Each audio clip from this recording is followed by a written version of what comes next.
I got the idea to collect all the urban news stories from one country in one video. I thought it might be interesting, and we start with the United Kingdom.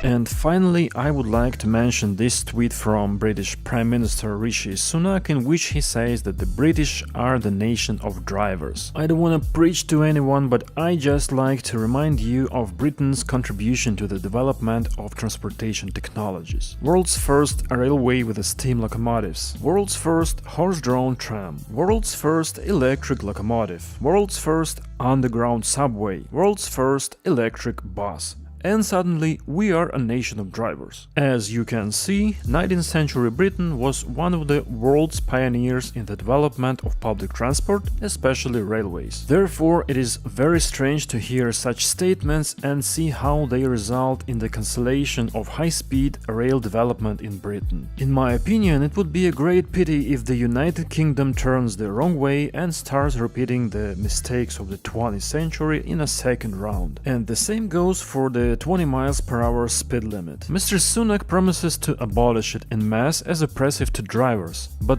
isn't he aware that such restrictions are not made to oppress drivers, but to reduce deaths on city streets? So I hope that all this is just a misunderstanding.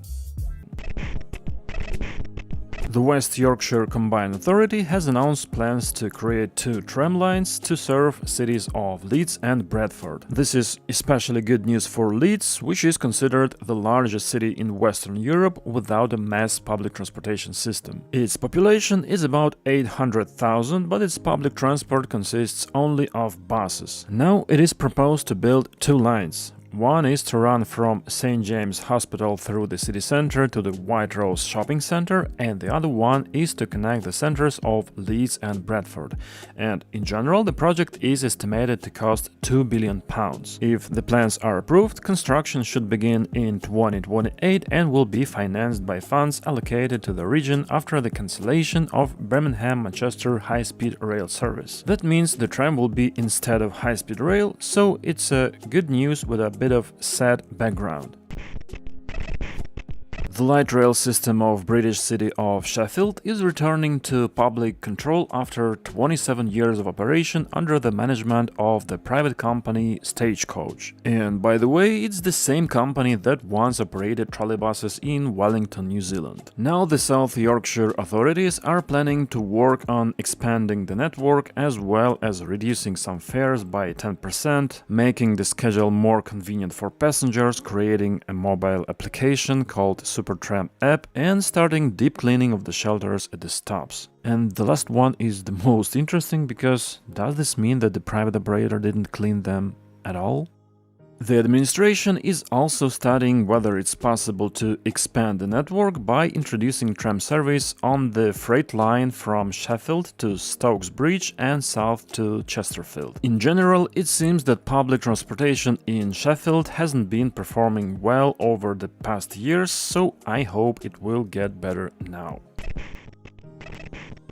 The city of Glasgow is returning city buses to its own control after more than 30 years of being run by a private company. At the same time, the city plans to reform the public transportation system. Currently, it is planned that the reform process may take 7 years and the city will need to spend £45 million annually to finance it. The city plans to increase the frequency of transportation and even introduce a fixed timetable, which will require 200 additional buses. From now on, the city will become a customer of transportation and form a network of routes, and transportation companies will have to compete for contracts at tenders. Notably, the McGill's bus operator is already scaring citizens that introduction of this system will become a black hole in the city's budget. And here we need to make some historical background. The regulation introduced by Margaret Thatcher in 1986 was intended to reduce fares and improve the quality of services in a competitive environment. But in fact, it led to complaints about fewer buses on the lines, poor punctuality and rising costs. The bus companies chose the most profitable routes and ignored the rest, so I really hope that this reform will be successful.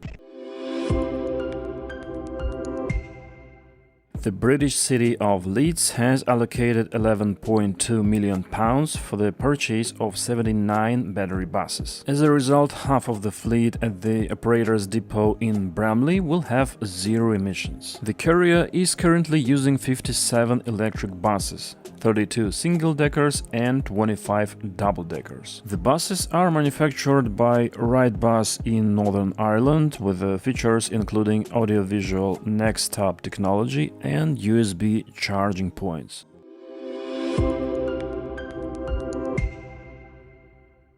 After more than 4 years of construction, the new £340 million Belfast Central Station has opened. It will be the largest integrated transport hub on the Irish island, replacing the Great Victoria Street Station and the Europa bus station. It includes 26 bus stops, 8 rail platforms and 200 bicycle parking spaces, which will improve connectivity and encourage sustainable active travel for a healthier city. Also, a lot of bars, cafes and shops has opened in the station building, and it's quite funny that Irish News talked about this in much more detail than about the actual transportation component. It is expected that new station will also contribute to transformation of neighborhood around it, which is currently quite depressed. For example, a public space, Saltwater Square, will be created next to the station with an accent on art and culture that will be open to the public. This work around the station will continue until 2025, aiming to transform a once-forgotten area of Belfast. The new hub is seen as a major regeneration project for this part of Belfast, with the potential for 1.3 million square feet of mixed-use office, residential, leisure and retail space.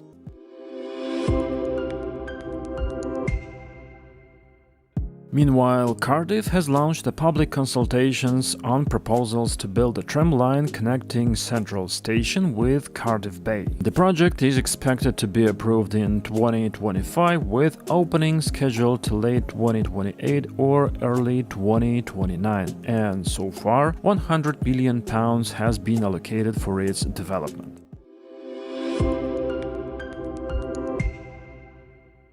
Following an investment of €230 million, Siemens Mobility is opening its train production facility at Goole Rail Village in the UK, where will be manufactured the new London Underground trains expected to enter service in 2025. At the same time, the first new generation subway train manufactured in Austria arrived to London, and it was pulled by locomotives over 400 miles along the rail network, including the English Channel Tunnel. And on the way, it was already vandalized by graffitists. Testing of this first vandalized train is about to begin, and the full fleet of 94 trains is scheduled to be in operation by the end of 2027, replacing the existing rolling stock, which is almost 50 years old, at a cost of £2.9 billion. The new trains will have walk-through carriages, wider doors, digital information screens for passengers, CCTV cameras, and for the first time in a deep tube, air conditioning. They will also be more energy efficient and consume 20% less energy than the existing fleet. Around 80% of the new trains will be built at Siemens Mobility's new plant in Goole, East Yorkshire, and a test train was built at Siemens plant in Vienna.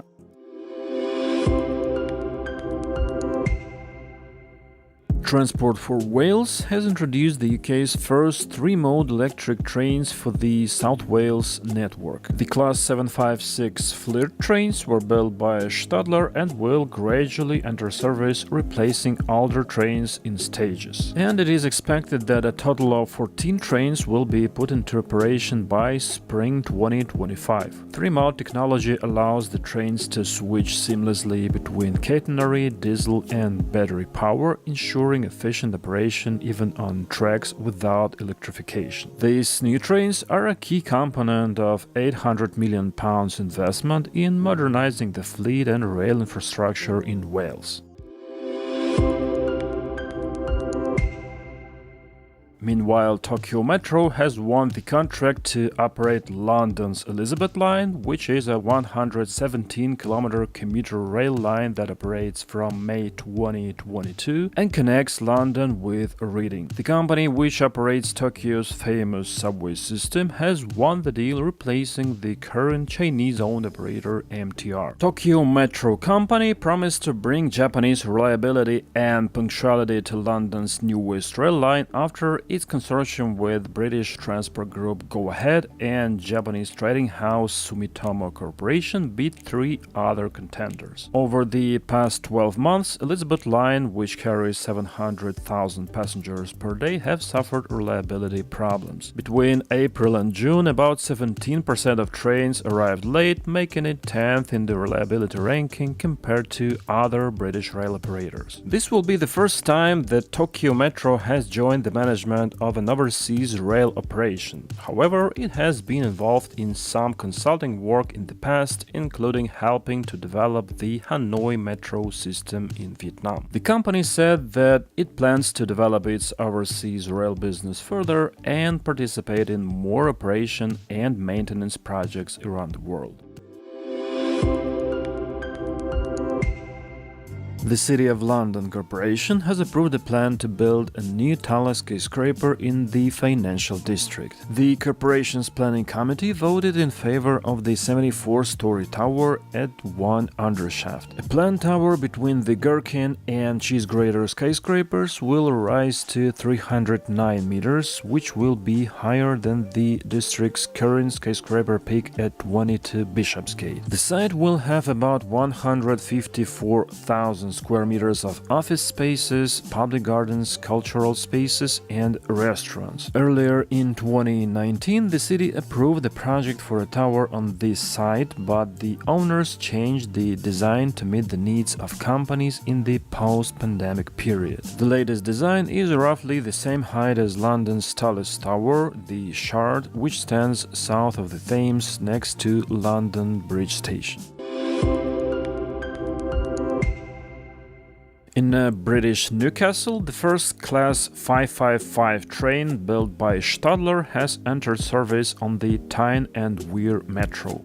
In total, Stadler is building 46 new trains for Nexus under a £362 million contract, two-thirds of which have already been built and 13 delivered. Another 25 are scheduled to be delivered in early 2025. During the development of these trains, passenger surveys were conducted, and as a result, trains have mobile charging points, climate control, CCTV cameras, and new accessibility standards, including an automatic sliding step at each pair of doors to ensure level boarding. The new trains will replace the metro car units produced in 1980s, two-thirds of which are still in use.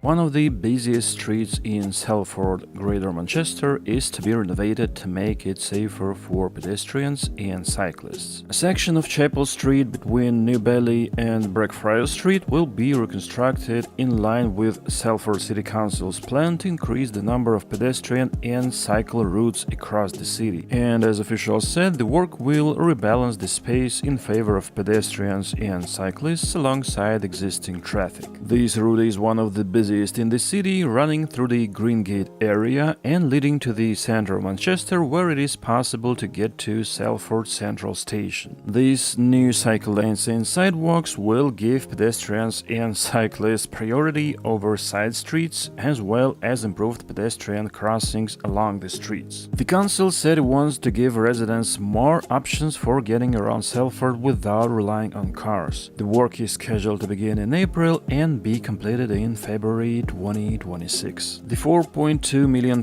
project, which is funded by the Mayor of Greater Manchester Cycling and Walking Fund, will also include pavement improvements and tree planting. Transport for Greater Manchester plans to enter into a virtual power purchase agreement for the long-term supply of wind and solar energy equivalent to the energy needs of the Metrolink rapid transit network. The planned contract for initial 45,000 megawatt-hours will have an estimated value of £57 million over 15 years, with an option to extend for 5 more years. And this model is expected to be replicated in the future to meet the needs of the bus network, which plans to fully electrify its fleet by 2030 and reach 214,000 megawatt-hours by 2036. London Mayor Sadiq Khan has launched a consulting process on a plan to make Oxford Street a pedestrian zone to revive the city's busiest shopping center. Despite previous unsuccessful attempts and likely local opposition, Khan aims to gather Londoners' opinions on his plan to remove traffic from one of the city's most famous streets. Oxford Street was known as the country's main street, but in recent years it has suffered, Khan said, referring to the decline in footfall accelerated by the pandemic. As he said, his plan will help unlock the true potential of Oxford Street and support good businesses while creating new jobs and stimulating growth. The street is an important east-west artery connecting Marble Arch to Tottenham Court Road, with an estimated annual contribution to London's economy of £25 billion in 2022. By the way, during rush hours the roadway is already designated as a bus lane and private cars are prohibited to reduce congestions. However, during the consultation, which runs until May 2nd, the pedestrian-only plan could spark local opposition from those who fear that traffic will spill over into neighboring streets. Network Rail has released new images for the redesigned Liverpool Street station project in London. This revised version follows the termination of their previous agreement with architects Herzog and de Meuron. A local NGO, Historic England, had criticized the earlier proposal as overly large and insensitive regarding the office tower planned directly above the Great Eastern Hotel. So the new plans, developed through consultations between Network Rail Property, Historic England and local communities, promise a more thoughtful approach to redevelopment. Instead of building above the lobby, commercial development now will be located behind the Great Eastern Hotel. The building's height and size have been reduced with a stepped roof design that preserves views of St. Paul's Cathedral. The new design reaches a maximum height of 97 meters, down from the previous 108, which is still quite a lot for me. A new street entrance through Hope Square features Victorian-style arches that aims to complement other major historic stations in the UK and abroad. However, the Victorian Society, which has opposed all previous versions of the plan, announced that they will evaluate and respond to the application once it appears on the planning portal. Arriva Group has announced an order from Hitachi Rail for 9 5-car 3-mode electric diesel battery trains to be delivered in 2028, worth approximately £300 million. They will work on the Grand Central line, by the way. On non-electrified lines, new trains will operate in battery mode when entering and leaving stations, which will help improve air quality and reduce noise. Hitachi completed testing of a 3-mode train in 2024, and it showed that a battery-powered train can reach 72 kilometers with the same acceleration as when running on diesel power and cover a distance of up to 135 kilometers. And that's all the urban news from the UK that I had on my channel so far. So thanks for watching and see you next week.